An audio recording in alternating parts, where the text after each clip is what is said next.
Hey everyone, Laszlo Montgomery with you again. Part 3 this time, presenting the soon-to-be acclaimed CHP overview of the life of China's premier, Zhou Enlai. We left off last time, you may recall, with the evacuation of Beijing. That was the place back in 1930 where Mao had established his Jiangxi Soviet. The communists at the time of the evacuation had taken an absolute beating at the hands of Chiang Kai-shek's NRA. First came the Shanghai Massacre, April 12, 1927, and the subsequent White Terror. Then 4 years later came the Gushunzhang Affair and the capture and interrogation of Xiang Zhongfa. All these things combined to drive the CCP deep, deep underground.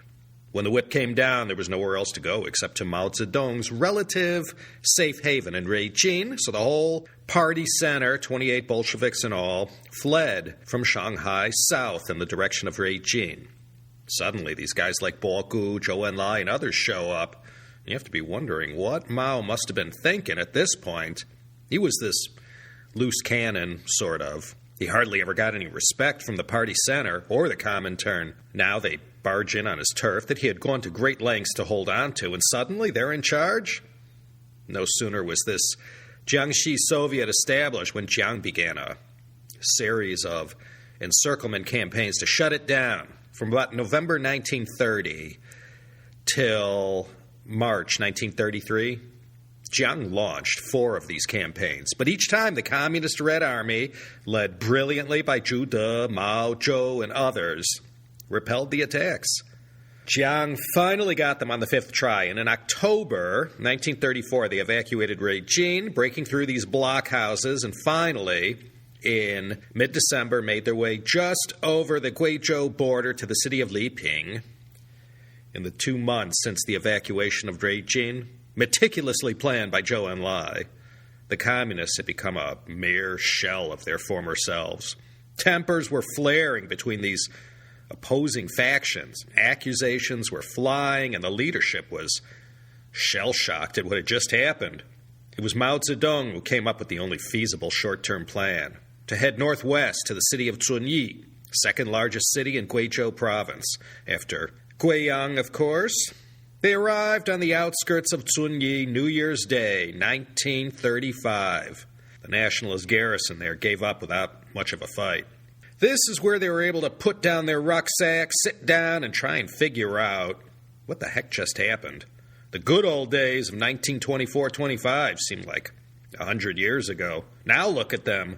All those who had managed to survive the relentless pressure of Jiang's military, police, army, and all manners of anti-communist-leaning countrymen they encountered along the way, gathered in Zunyi to come to a consensus about what to do next.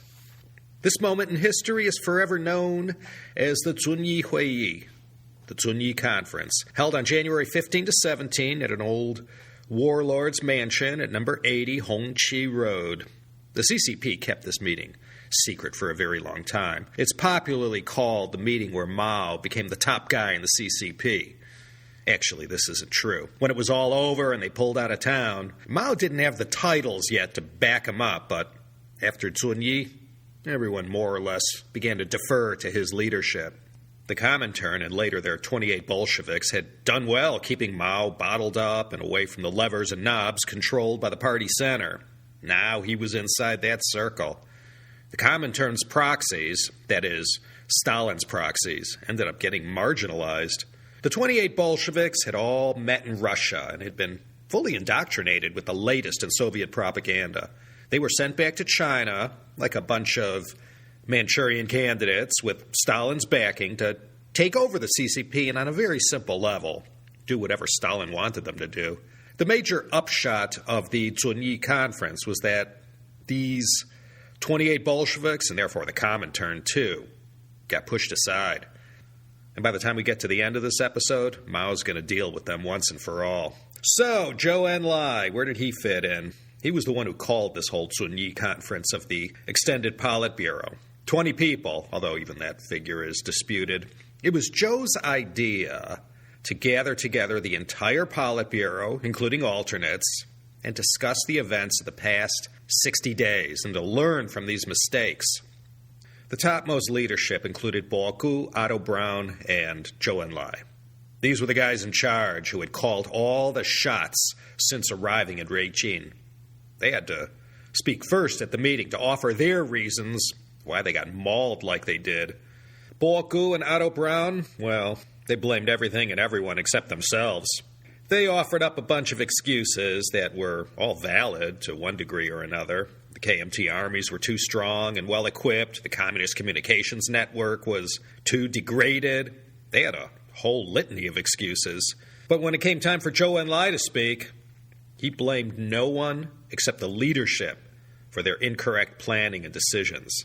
They were in this situation because of mistakes committed militarily and politically by the ones who were in charge of this whole Beijing evacuation. And when Zhou Enlai said the leadership, he meant himself, Bo Gu and Braun. Well, this sure shook things up. Bo Gu and Otto Braun were saying, hey, don't look at us. What were we supposed to do? But Zhou Enlai, with all the dignity and fearlessness he could muster, just leaned on his sword and fell on it. He was the only one who had the guts to say, nobody's fault but mine. With Zhou's admission that it was the leadership's fault, it became open season to take as many shots as anyone wanted at the 28 Bolsheviks. At once, the finger started pointing like crazy. Mao blasted Bo and Braun. He gave it to them good. Braun, by the way, did not speak Mandarin, or Mao's Hunan dialect either, so you can imagine how he felt getting roasted alive in this conference and being entirely dependent on his translator to make his arguments. Mao also criticized Wang Ming, who was up in Moscow all along, for his decisions as well. When it was all over, the 28 Bolsheviks and their top two, Bo Gu and Otto Braun, had to take a back seat. They weren't in charge anymore. There were three main defections from the 28 Bolsheviks: Zhang Wentian, Wang Jiaxiang, and Yang Shangkun. Zhang Wentian turned on his comrades Bo and Braun. He delivered a scathing criticism of their tactics and handling of the situation. This opened the door for Mao to chime in and attack them directly as well. And Zhou selflessly heaped as much blame as possible on himself and pointed at Mao. And he said all along, at every juncture, Mao was dissed by everyone, and it turns out we should have listened to him. Zhou even went as far as to step down as the top person militarily and said it should be Mao Zedong who should be in charge of the military, in the way it was with communism. Whoever was the top guy militarily, he was capo de capo with the whole thing. Zhou said up till now, all the military strategy had been wrong. As far as the propaganda and political aspect of everything, that too had been ignored. Zhou's admission of error changed the whole tone of things, and when Zhou Enlai said that Mao Zedong should be the one we should be following, one by one, everyone lined up behind them. But Zhou also came in for a fair amount of criticism as well. He didn't walk away from the Zunyi Conference unscathed. Mao gave him an earful. Even though Zhou seemed to be clearing the way for Mao's ascendance to the top, the way it worked, Mao had to whack Zhou too. But he did it with the flat of his sword rather than driving it in deep. Zhou put himself completely at the mercy of Mao. One of the things Mao criticized Zhou for was the evacuation of Beijing. When they left, Zhou had called for everything to be packed up and taken wherever it was they were going next. That included all the printing presses, heavy equipment, and all kinds of things that were guaranteed to slow down an army on the run. And that's exactly what happened. Time and again, for the sake of saving this equipment, lives were lost and their retreat was slowed. Mao gave it to Zhou good for this idea. When all was said and done, the final conclusion was that the leadership of Bo, Braun, and Zhou were responsible for the mistakes, but Bo and Braun were chiefly responsible. After all, hadn't Zhou Enlai said before at the Ningdu Conference in early October 1932 that the tactics of Bo and Braun were not effective? Therefore, that was it for them. They were out. Zhou, however, remained part of the new leadership. He was demoted, but not out. His shift towards Mao's direction was already underway by Zunyi. Bo Gu and Braun had fought Mao up to the end. Mao did not get the top spot in the party that Zhou had called for him to get. Putting Mao in place of Bo Gu was too big a step after all that had just happened. As a compromise, they gave the party secretary spot to the former 28 Bolshevik, Zhang Wentian. Zhou replaced Otto Braun as top military man. Mao was his number 2. Mao, however, was given one of the coveted spots on the Politburo Standing Committee. Though Zhou was the head of the military, he deferred to Mao in these matters. He knew Mao was better suited to make these decisions. Zhang Wentian was also loyal to Mao, so in both political and military affairs, he had Zhou and Zhang Wentian as his puppets, so to speak. At this moment in Chinese history, Zhou took his life and put it in Mao's hands to do as he wanted. After Zhou made such a self-effacing self-criticism and said, I am to blame, at that point, Mao could have just gone in for the final kill. Zhou had always been a rival of Mao's all these years. Zhou had never tried to grab top power, but he did stand in Mao's way. So Mao went after Bogu and Otto Braun. When Mao began ranting on Zhou at Zunyi, it was all for show. The official minutes from the Zunyi Conference, written down by Deng Xiaoping, are one of those top-secret, hidden-from-public view kinds of documents. The historical record makes it pretty clear that at this point, although not the top guy on paper, if you hadn't bought your Mao Zedong shares yet, you better call your broker fast. After Zunyi, there was this inevitability that this one-time long shot from Hunan was going to turn into the top leader of the party. In March, a 3-man group was put together that had Zhou, Mao, and Wang Jiaxiang. Wang was in charge of party affairs, and Zhou and Mao oversaw military affairs. Well, China is big, but not so big that Chiang Kai-shek didn't find out the whole CCP was chilling in Zunyi. As soon as he started to send his armies in that direction, it was time to pack up and get moving. And thus began the Long March. Mao determined the general strategy, and Zhou handled all the details, of which there were quite a few. Each night, Zhou, Mao, and Zhang Wentian would meet to discuss what to do the next day, and it was always left up to Zhou to write it all out, get the word out to the last man. Here's where Mao and Zhou developed their working relationship. Mao gave the broad strokes and general direction. Zhou understood what Mao wanted and would offer his wise counsel. Then after Mao's decision was made, he knew how to make these things happen throughout the system. I don't want to rehash the Long March here. It was the whole matter of Zhang Guotao and his big beefy Fourth Front army, 84,000 strong, to deal with yet. Like the Odyssey that had all these challenges along the way, it was the same with the Long March. There were 2 crucial meetings that took place in northwest Sichuan, first in June at Lianghekou, and 2 months later in Mao'ergai. A lot of heated arguments back and forth. After he rendezvoused with his much bigger army, Zhang Guotao was in a very enviable position and had Mao back on his heels. Zhou stood on Mao's side and sticking with what was decided at Zunyi. Zhang Guotao had a bit of a swagger going on in the summer of 1935. His army hadn't been shredded yet. So, while he had the superior position militarily, he tried to assert his authority.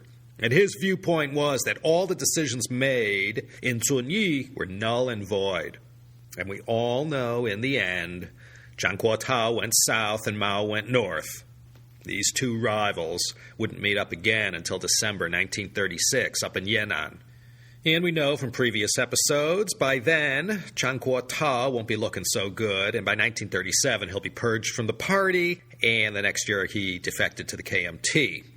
And in 1968, he will emigrate to Canada, where he died in 1979, outliving his rival by 3 years. So to keep up appearances, Zhou was the top military man and Mao was under him. But right after they got set up in Yan'an, Zhou stepped down and Mao became number 1. And that's how it stayed until the bitter end. Mao first, Zhou second. Zhou Enlai bore the brunt of the entire Long March in not the best of shape.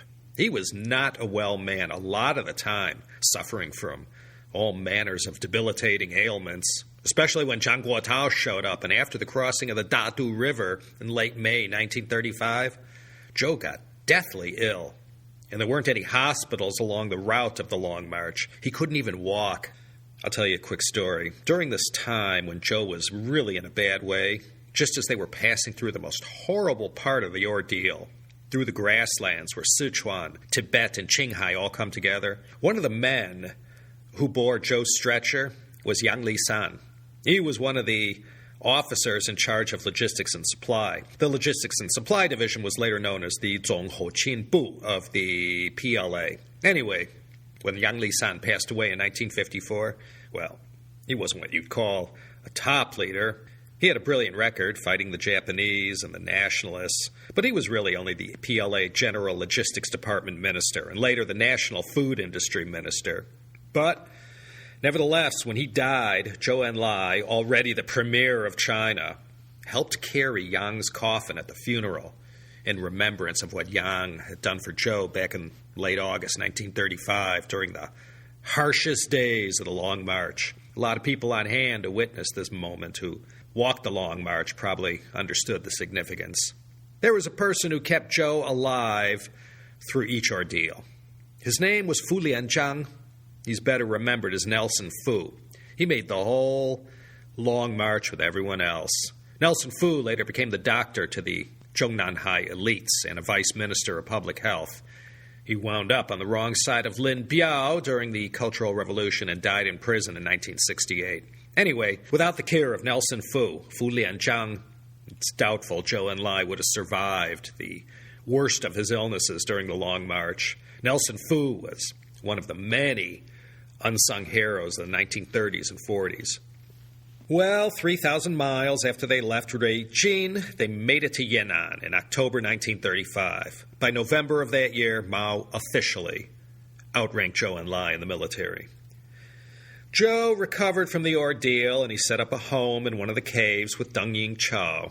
Throughout 1936, there were a lot of late-night meetings. There were still 13 years to go yet before the PRC will be established, but it was never too early to start planning. 1936 saw the Berlin Summer Olympics that year and the formation of the Berlin-Rome Axis. Stalin knew it wouldn't be long before Japan would join these Axis powers. 1936 was also the year Stalin launched his Great Purge. 1,000 executions per day. That went on for a couple of years or so. Anyway, Chiang Kai-shek knew the whole CCP party center was in and around Yan'an. He had two armies to deal with them. He had the Northwest Army under Yang Hucheng and the Northeast Army, the Dongbeijun, under the command of the young Marshal Zhang Xueliang. They called him the Young Marshal, or Shao Shi, because in 1936, he was all of 35 years old, commanding one of the great warlord armies of all time. His father, of course, was Jiang Zuolin. The Japanese military machine couldn't buy Jiang Zuolin off or bring him over to their side, so they blew up his train in 1928 with him in it. They thought they'd have better luck manipulating the warlord's former opium-smoking, no-good son. Zhou Yiba, September 18, 1931, the Mukden Incident. Japan used some pretext to seize control of Manchuria. This marked the beginning of their gradual control of China's industrial, trading, and transportation heartland. Zhang Xueliang wasn't big enough or strong enough to take on Japan yet, so he allowed his Northeast Army to be pushed out of their base. After Zhou Yiba came the Battle of Shanghai, 1932, when boycotts and protests against Japanese became so violent that Japan began bombing the place. The following year, Japan withdrew from the League of Nations. 1934 saw Puyi, the last emperor, get a second chance at greatness. He was just an infant when the Empress Dowager thrust him on the dragon throne. Now he was all grown up, and Japan made him the Emperor of Manchukuo. The Japanese in Manchuria thought they'd have an easier time with Zhang Xueliang, but he proved to be no more willing to cooperate with them than his father was. All this Japanese encroachment in China didn't appear to be a big deal for Chiang Kai-shek. His priorities were wiping out the surviving CCP remnants in Yan'an. Both Yang Hucheng and Zhang Xueliang had been given this order. They complied at first, but after a while there wasn't much to show for their efforts. The whole thing seemed futile. Japan was just smashing and grabbing whatever they wanted in China, and here they were fighting these battles against fellow Chinese. Just didn't seem right. So the young Marshal, Zhang Xueliang, and Yang Hucheng quickly lost faith in their leader.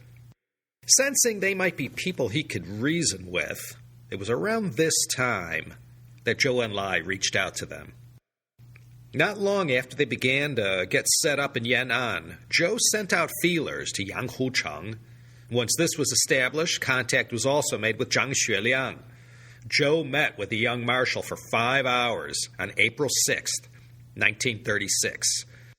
These three men, Zhou Enlai, Zhang Xueliang, and Yang Hucheng, aside from a common dislike and mistrust of Chiang Kai-shek, they all believed the focus of every effort should be in resisting the Japanese rather than the whole Civil War thing. It was 1936. It had been 10 years since the Zhongshan gunboat incident, and Jiang was still trying to get rid of the communists. The Shanghai Massacre, the White Terror, the secret police, the 5 encirclement campaigns, harassing them when they were on the run during the Long March. How hard he had tried. And now he almost had them. He only needed his 2 generals up there, Yang Hucheng leading the Northwest Army and Zhang Xueliang in the Northeast, to combine together and put an end to them finally. They were all in one place in northern Shanxi, but what Jiang didn't know was that Zhou Enlai had already gotten through to them.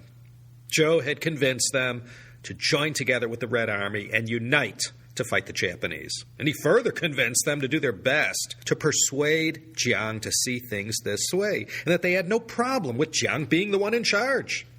Well, Jiang had tasked these guys with stamping out the Red Army, but nothing seemed to be going on. So he decided to take matters into his own hands and lead the fight himself. He ordered one of his armies north, and then he flew up to Xi'an and set up a northwest headquarters for the suppression of bandits, and prepared for the final battle. Well, I don't want to get into the minutiae of the Xian Incident, but this event, like the Long March, Zhou Enlai got a producer credit. Since Zhou Enlai's April meeting with Zhang Xueliang in an abandoned Catholic church in Yan'an, Zhou proposed to the young marshal that Chiang Kai-shek stop trying to annihilate them and join together to form a government of national defense to fight against Japan. They acknowledged Jiang's supremacy in this grave moment in the nation's history, and they agreed to fight under his banner. Zhou knew all the CCP really needed was a seat at the table. When Jiang argued to Chiang Kai-shek to consider this proposal, Jiang thought, "Are you kidding or something? What part of destroy them don't you understand?" But Zhang Xueliang and Yang Hucheng didn't go after the communists. Instead, they trained together with them and came to an agreement to focus their efforts on pushing back on Japan. The communist propaganda machine was operating at full throttle to get the word out far and wide that all their efforts were focused on resisting Japan. Zhou Enlai had set up a news agency called Xinhua in 1936 to act as the mouthpiece of the party. It still is, 80 years later. At a time when the visceral hatred of Japan was reaching a boiling point, Zhou was effective in getting the word out nationally that they, the communists, were going to lead this effort against Japan. And if no one else would do it, they would. This was the tone of the propaganda throughout 1936. Zhou had even gone so far as to write directly to Chiang Kai-shek. This was in September. He had said to Jiang, in the 10 years since they last met, Japan had gone and taken over 5 provinces of China. He appealed to Jiang's sense of patriotism and love of China, but all to no avail, despite all the pressure bearing down on Jiang to reverse his strategy of dealing with the Communist Red Army first and Japan later. It all came to naught. His mind was pretty well set. The communists had to go. Anyway, Zhou never got a reply from Jiang. In the meantime, throughout all of 1936, Stalin, via the Comintern, was calling for a united front with Jiang against Japan. The late-night planning sessions in Yan'an were no doubt quite intense. This represented a huge chance for the CCP politically. If they could get a seat at the table, it would represent a massive comeback. But Jiang wasn't having any of it. He flew up to Xi'an in September, around the time Zhou was writing to him, trying to get him to back down on his efforts to exterminate the CCP and join together to fight Japan. Once he was face-to-face with Zhang and Yang, he ripped them a new you-know-what. He made all kinds of threats, hints, and remarks that let it be known he wasn't happy with their performance in wiping out the Communist Army. After conferring with his other army in Luoyang, Jiang let it be known he had lost faith in the Northwest and Northeast armies of Yang and Zhang. If they wouldn't do the job, he would. Jiang returned to Xi'an on December 4th, 1936, when Zhang Xueliang met with Jiang and tearfully tried to reason with him. Jiang said bitterly, quote, "You've been influenced by the Reds, no doubt Zhou Enlai, the man of 1,000 different tunes. I tell you that even if I were to die tomorrow, I would first suppress the communists," end quote. 5 days later, there were organized student protests in Xi'an demanding the government do something to fight back against Japan. The horrors committed by the Japanese army of December 1937 were still a year away, but the national mood was decidedly in favor of fighting back. Jiang kept assuring everyone that this fight with the Red Army was in its last 5 minutes. They were almost done. Then they'd go after the Japanese. If you listen to the CCP version of events, they claim they didn't know what the young marshal and Yang Hucheng were up to, but that's doubtful. Anyway, at 4 a.m. on December 12th, the Xian Incident was just beginning to unfold. Jiang was scheduled to depart that day. The first order of business was for the conspirators to seize KMT political and communications channels. At 5 a.m., Jiang was already up and at 'em doing his morning exercises. He heard things and suddenly knew something was up, and it wasn't good for him. As the famous story goes, Chiang Kai-shek was led by one of his aides out the back window and tried to hide on the compound of the Huaqing Resort where he was staying. But 4 hours later, he was found and escorted to Yang Hucheng's headquarters. Mid-December in Xi'an is not what you call balmy. It was freezing cold when all this was going down, and during the attempted escape, Jiang's choppers fell out and couldn't be found. He was a mess. So Jiang was officially kidnapped and being held while communications were sent out to both the nationalist government in Nanjing and to the communists. An 8-point plan was announced, pretty much written up by Zhou Enlai, that called for everyone to join together in this dark hour to fight back against the invading Japanese forces. Stalin almost had a heart attack when he heard what was going on. Nothing could have been worse than this.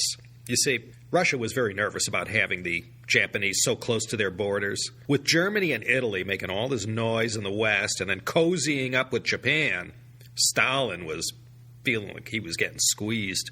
He had his mind fixed on one thing: tying down Japan in China and taking Japan's mind and military resources away from any thoughts of encroaching on Russian territory or interfering with Russian operations in China. Once Zhou found out what had happened, assuming he didn't know that Zhang and Yang were going to take such drastic action, he took control of the situation. The most immediate problem had to do with Chiang Kai-shek's fate. First of all, the Generalissimo, in this kind of situation, was not an easy person to handle. Yang and Zhang had more than a handful, and as soon as they discovered Jiang was not going to give in to them, they called in Zhou Enlai to help save the day. But Jiang refused to see Zhou. No way that was going to happen. That was too sensitive a thing, especially under these circumstances. So as Chiang Kai-shek remained captive in the Palace of Glorious Purity in Xi'an, no doubt with the ghosts of Tang Xuanzong and Yang Guifei to keep him company, it became Zhou's role to work with Zhang Xueliang and Yang Hucheng to decide what to do. There were two opposing sides with differing opinions on what to do with the Generalissimo. One group said execute him. The other side wanted him alive. Zhou's position was that they needed to keep Jiang alive. Zhou and others felt that at such a delicate time as this, the last thing China needed was a national political crisis that would help make Japan's job much easier to finish. H.H. Kong heard first about what had happened, and he notified Song Mei-ling at once. Song Mei-ling and Zhang Xueliang had a common friend in the Australian William H. Donald. W.H. Donald had become a mentor and close friend of Zhang Xueliang. It was Madame Jiang's hope that he could talk some sense into the young marshal. Zhou Enlai's 8 points of national salvation were proffered to the authorities in Nanjing via the two generals. Stalin had strongly ordered Mao not to do anything rash, and to work out a solution. Zhou got sent to Xi'an to make sure this happened. From this point forward, it was Zhou Enlai who took over all the choreography of the Xian Incident. Although he hadn't been able to meet Jiang face-to-face, Zhou was calling all the shots. Chiang Kai-shek knew this point very well. Zhou negotiated with Jiang through TV Song, Madame Jiang's brother. Zhou agreed the fight against Japan would best be led by Jiang. He said although the Red Army fought under Jiang's banner, they themselves would retain actual control over their army. Mao wasn't yielding on this point. When resistance was given against this matter of control, Zhou reminded TV Song that warlord armies and generals who were not entirely loyal to Jiang were being used, so the precedent was already there for the CCP to retain control over their army, even though they fought under Jiang's banner. When the negotiations reached their final stages, that's when Zhou called on Jiang. He went together with TV Song and saluted Jiang when he saw him, 8 in the morning, December 24th. This had been the first time the two had met face-to-face since the Zhongshan gunboat incident. A lot of blood had been spilled since then. In so many words, in exchange for releasing Jiang unharmed and acknowledging Jiang's leadership, he agreed to form a national united front and cease hostilities against the CCP forces. Jiang also agreed that the CCP could send representatives to Nanjing to liaise with the KMT government there. And almost as an aside, Zhou mentioned to Jiang that his son, Jiang Jingguo, would be coming back to China soon. For many years, Stalin had ordered that Jiang Jingguo be held against his will in Moscow as a political hostage. The Generalissimo had tried to get his son back, but any attempts had led nowhere. Yet here was Zhou Enlai telling Jiang his son would be coming home soon. And indeed, in April the following year, the bloody year of 1937, Jiang Jingguo returned. No agreement was signed. Zhou took Jiang for his word. In a private meeting later on, when Zhou was alone with TV Song and Song Meiling, they asked him how they could get in touch with him in Shanghai. He told them they could always find him through their sister, Song Qingling. He let them know their patriotic sister had already written a check for $50,000 to Mao. And later on, Song Qingling will let it be known that she didn't appreciate that Zhou let that one slip. Therefore, on Christmas Day, 1936, Jiang left Xi'an with his entourage. Zhang Xueliang, as an act of good faith, accompanied Jiang to Nanjing. As an act of bad faith, Jiang had the young marshal arrested, charged, pardoned, and kept under house arrest until the day Jiang died in 1975. Afterwards, Zhang Xueliang moved to Honolulu and lived out the rest of his days, dying in 2001 at the age of 100. Zhang Xueliang's first place of incarceration was in the town of Xikou, outside of Ningbo. I visited it once. Jiang also had a residence there as well. Yang Hucheng did not fare so well. After believing he was in the clear for a while, he ended up imprisoned, thrown in a concentration camp, and later, in 1949, before Jiang picked up and left for Taiwan, he had Yang executed. Zhou Enlai, perhaps more than anyone else, and on the negotiations, was responsible for Jiang flying out of Xi'an that Christmas Day in 1936. After all the past failures, it really seemed he had them at last. Everything was in place that could have wiped out the communist armies, or at least forced them deeper into the north, into Mongolia even. But this kidnap and the aftermath, and particularly the role Zhou played, changed everything, certainly the course of Chinese history. Okay, another united front. This time the nation was fighting to defend itself from an enemy without, rather than from warlords from within. But despite all that well-meaning talk, in the end, powerful conservatives in the KMT said they just couldn't do it. But just like Zhou expected, Jiang insisted to keep his end of the bargain. He made a deal for his life, and he was going to stick with it, at least for now. Plenty of haggling still needed to be done in Xi'an between the KMT and CCP in this new arrangement. This dragged on into 1937. In March, Zhou flew back to Yan'an to hold talks with Mao. Nothing much was happening as far as progress. Jiang was insisting the Red Army be under his control, with the new arrangement, and Mao was saying, no way. Things kept dragging on until 7/7/1937. The Marco Polo Bridge incident, mentioned many times in this podcast. The Japanese launched their offensive, and now times were too urgent to keep bargaining about who would control what. 45,000 troops under the Red Army were organized into the 8th Route Army, the legendary Baluchin. They operated under nationalist control and wore nationalist uniforms. But Mao ultimately called the shots. They were led by Zhu De and Peng Dehuai. Those communist troops operating the central part of China were reorganized into the new 4th Army, led by Ye Ting and Xiang Ying. By September 22, 1937, the CCP and KMT, united as one, in spirit anyway, faced a Japanese military that was at the height of its power, and with the most memorable atrocities of the war to be committed merely a few months away. Things didn't go too smoothly, though. Just because all these grandiose pronouncements were made at the topmost level, problems remained with the implementation. Zhou negotiated on and on with the nationalist side about every little thing. Then in November of 1937, Wang Ming showed up in Yan'an after a long stretch in Moscow. You recall Wang Ming, the head of the 28 Bolsheviks, Stalin's main man as far as China was concerned. Mao still had to deal with this guy, and his return to the main camp presented a clear and present danger to the future great helmsman. In all these discussions at the highest level of the CCP, Wang Ming was leading the charge against Mao's reluctance to cooperate more with the nationalists.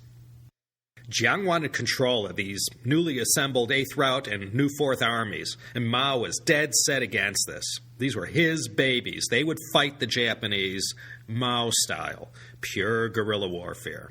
In times like this, it was always left up to Zhou to reconcile the two opposites and find the common ground, and done usually in a way where face was preserved and no one was seen giving in. And while all these discussions are going on, let me tell you, quite a bit happening in the world. Pearl Harbor, Japan's sweep into Southeast Asia, the merciless bombing campaign, the Nanjing Massacre. If you recall from past CHP episodes, after the Nanjing Massacre and after the Japanese grabbed that city for their own purposes, the nationalist government moved to the city of Wuhan. But that's not going to last long, and in October 1938, the capital gets moved again further west to the city of Chongqing. And part of the deal Jiang struck regarding the United Front was that the communists could have a representative to serve as a kind of liaison with this central government operating during wartime in this provisional capital. That, of course, was Zhou's role. This will begin yet another major chapter in Zhou Enlai's life. This will be the role he plays representing the communists in the wartime capital of Chongqing. Zhou arrived in town in December 1938. Also going on at this time was the arrival of Lan Ping in Yan'an. She swept into town in August, right after the Marco Polo Bridge incident, and after the Japanese put the movie business in Shanghai on a temporary hiatus. She caught Mao's eye, and amidst all this tumult in China and around the world, they began their famous romance. Later on, she ditches the name Lan Ping and is given the new name, Jiangqing. So, Zhou became the CCP liaison to the nationalist government with the rank of lieutenant general, first in Wuhan. Zhou doesn't waste any time secretly setting up a Yangtze bureau of the Central Committee of the CCP as well. If he was going to be down in Wuhan where all the action was, he might as well moonlight for the party. It was like the Whampoa Military Academy all over again. One of the first things Zhou got up and running was the Xinhua Ribao, the new China daily. Zhou was tireless in the way he reached out to the intelligentsia and technocrats, people who weren't with him but also weren't against him. Zhou sought to win this huge and important base over to the CCP side. March, April 1938 was the Taiyuan campaign. Zhou didn't fight in the front lines, but he participated in the planning and strategy along with Li Zongren and Bai Chongxi. This battle was the first time since anyone could remember that the Japanese military got a full punch in the stomach. After this unexpected knockdown, the Japanese military didn't seem so invincible anymore. But 1938, there were still 7 more years of hell ahead of anyone who might live to see the end in 1945. This Wuhan period was a good one for Zhou. He was back in his element, organizing, working clandestinely, building relationships, working old relationships, and getting people pumped up. And right about now, 1938 or so, Western journalists and adventurers began showing up in China and came to Wuhan. Nothing was more enjoyable than an evening meeting this communist leader. So charismatic, charming, erudite. To the West, Zhou was a walking advertisement for the CCP. If you wanted to visit Yan'an, you had to go through Zhou Enlai. He acted as Mao's foreign minister. If he thought your presence in Yan'an had value, he would arrange your transit. That's how Bai Chou-un, Norman Bethune, made his way up there in 1938. These were the days when Edgar Snow was getting a close-up look, Agnes Smedley, Rui Alley. They all gravitated towards Zhou. And these dozens of foreign journalists would hear what Zhou had to say about the communists and the big picture. And for the first time ever, the CCP had a viable channel to influence world opinion and get their side of the story out. In early April 1938, Zhang Guotao, as much at loggerheads with Mao as ever, defected to the KMT. Zhou rushed in to try and save the day, but he couldn't do anything. He did all he could to reason with Zhang Guotao and cut a deal, but all to no avail. It was quite a political embarrassment for the CCP. When those original 15 CCP members assembled in Shanghai, July 1921, at 76 Xingye Road, Zhang Guotao was there. He was one of them, an original. So to have someone who sat at the table with Mao, Dong Biwu, Chen Duxiu, and others at that moment of inception, that was one hell of a defection. The CCP propaganda department had to work overtime on that one. Once safely ensconced in Chongqing via Changsha and Guilin, Zhou continued his role as the CCP's liaison to the nationalist government. Deng Yingcha was with him. Ye Jianying worked at his side as well during this period. But his more important role was to act as the point man for the CCP, expanding their relationships, spreading positive messages, and winning sympathy wherever possible. Zhou also did whatever he could to recruit new party members. The ranks began to swell. This Second United Front was proving to be as good for the CCP as the first one. And everywhere Zhou Enlai went, 24 hours a day, 7 days a week, Dai Li had a pair of eyes on him. They always made it their mission to know where he was at all times. Everyone knew what Zhou was doing, and the two armies that were created, the 8th Route and New 4th, they were only meant to be small forces. But by the end of 1939, the Balu Jun was 150,000 strong, and the New 4th Army had swelled to 40,000. It didn't take long before the New 4th Army, technically part of the Nationalists, began to get hassled by Jiang's forces. In July 1939, Zhou made one of his trips back to Yan'an. He kept Mao informed of what was going on. On this trip back, Mao made a request of Zhou to speak to the cadres of the Central Committee. Zhou dutifully carried out this task, and when he mounted his horse to take the 10-kilometer ride to the cadre school, en route he fell from his horse, breaking his arm above the elbow. No less a physician than George Haydom himself attended to the future premier.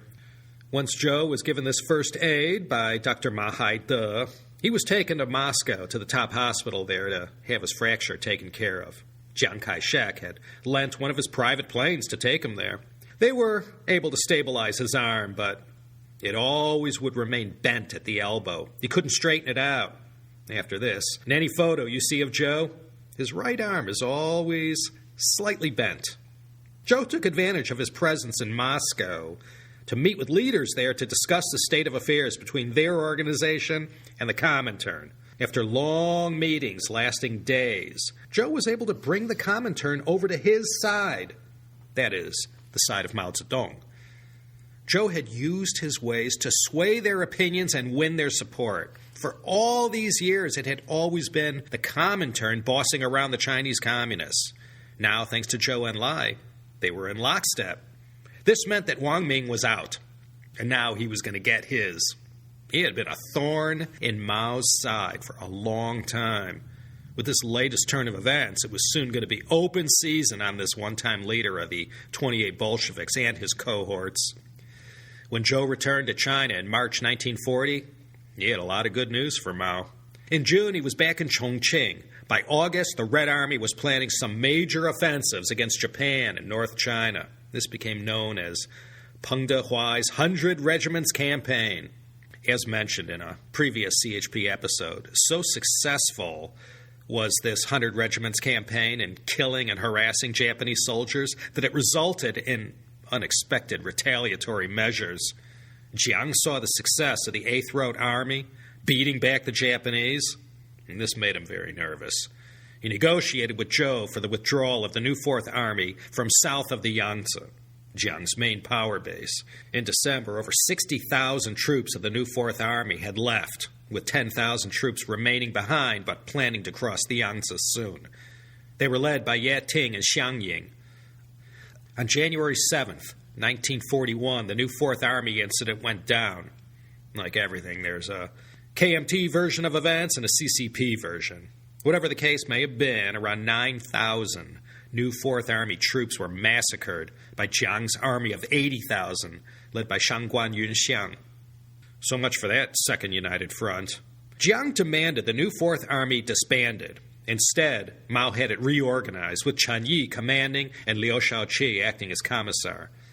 In 1941, December, the USA entered the war, and finally, the matter of China and Chiang Kai-shek got prioritized. But if you remember from many past episodes, the USA didn't want to hear anything about anything that had to do with any civil war. If U.S. aid and support was going to keep flowing with any regularity, Jiang had to keep up this sham united front with the communists. Stalin had signed a neutrality pact with Japan that allowed him to focus his military efforts on the Western Front against Hitler. With Stalin thoroughly distracted, Mao launched a rectification campaign in Yan'an. Mao's objective was to clean house of anyone who wasn't on his side, or even suspected of not being on his side. About 10,000 lives were lost, or shall I say taken away. Top on the list were any 28 Bolshevik remnants and supporters of the old Comintern line. Mao also went after anyone who spent time overseas. Zhou fell into this category. When he returns to Yan'an, he's going to have to face the music. This Yan'an Rectification movement, the Yan'an Zhengfeng Yundong, is where Mao became the unchallenged top leader in the party. He had been heading in this direction since Zunyi, but when this Yundong was all done in 1944, Mao had no challengers, and Mao Zedong thought had been enshrined in the party constitution. Next time we convene, we'll pick up in July of 1943. Sir Paul McCartney was 13 months old then. This is when Zhou Enlai pulled into Yan'an with this rectification movement raging. All for next time. Don't forget, the Anthill.org's long-awaited anthology of some of their best stuff ever is out while we're here. Edited by the Anthill's very own Alec Ash and Tom Pellman. Show some love. Get it while you can at EarnshawBooks.com. Yes, the place where you can get quality books on China and beyond. EarnshawBooks.com. Penguin Books also has a couple new ones out. Penguin Books North China, coming this month from one of the most authoritative voices in the West about the Great Wall, Mr. William Lindsay, OBE. Check out The Great Wall and 50 Objects, out this month from Penguin Viking.